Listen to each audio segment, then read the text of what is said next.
Wait, before you scroll, listen to this. What if the one thing blocking your breakthrough in 2026 is the one thing God has been asking you to release, and you've been holding it tighter than ever? Yeah, I know that feeling. Because letting go doesn't sound spiritual. It sounds scary. See, we love the idea of blessings, open doors, new seasons, overflow. But nobody talks about the release that comes first. And 2026, this year isn't just about what God wants to give you. It's about what He's asking you to put down. Let me talk to you like a friend for a moment.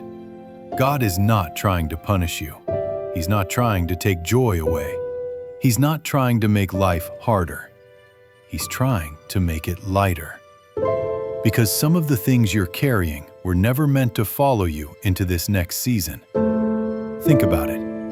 Every major shift in the Bible started with letting go. Abraham had to let go of familiarity. Moses had to let go of self-doubt. Peter had to let go of the nets before he could walk into purpose. And now, it's your turn. The hardest part? God usually asks us to release things that once made sense. Things that helped us survive. Things that protected us. Things that used to be necessary. But what protected you then might be limiting you now. One of the biggest things God is asking people to let go of in 2026 is control. Not responsibility, not wisdom, control. That need to know exactly how it's going to work out. That habit of replaying every possible outcome in your head. That quiet anxiety disguised as planning. Let me be honest with you. Control feels safe until it becomes exhausting.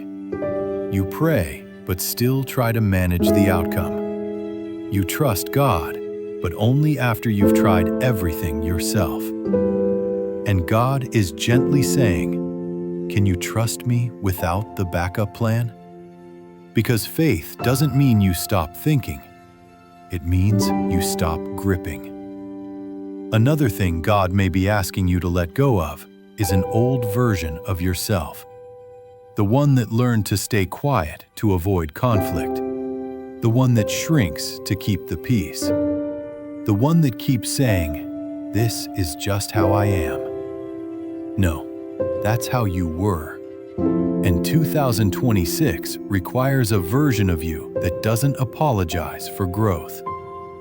Some people will miss the old you, the agreeable you, the predictable you. But God didn't call you to stay familiar. He called you to become free. And yes, some relationships won't survive that. Which brings me to something nobody likes to hear. God may be asking you to let go of certain connections. Not because they're evil, not because they're bad people, but because they belong to a season that has already expired. You don't need to hate them. You don't need to announce anything. You don't need drama. Sometimes letting go is simply stopping access. Because not everyone who walked with you in survival can walk with you in purpose. Another heavy one. God might be asking you to let go of resentment. That silent grudge you don't talk about. That pain you've learned to live with. That injustice you keep replaying. I know, they hurt you. What happened wasn't fair. But listen to this carefully. Forgiveness is not saying it didn't matter.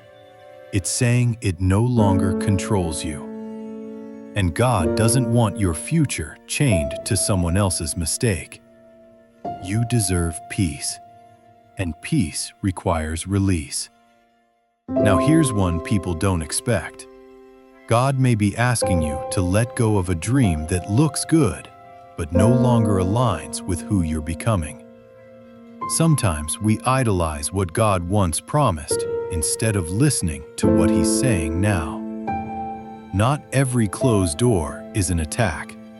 Some are protection. Some dreams expire because they've already done their job. They pushed you forward. They built discipline. They taught you faith. But now, God has something deeper, quieter, stronger. And you won't hear it if your hands are still full. Letting go doesn't happen all at once. It happens in decisions, in prayers, in moments where you choose trust over fear.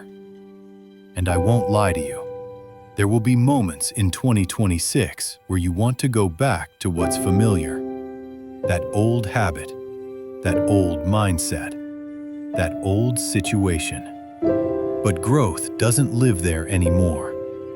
Every time you release something God asked you to release, you make room.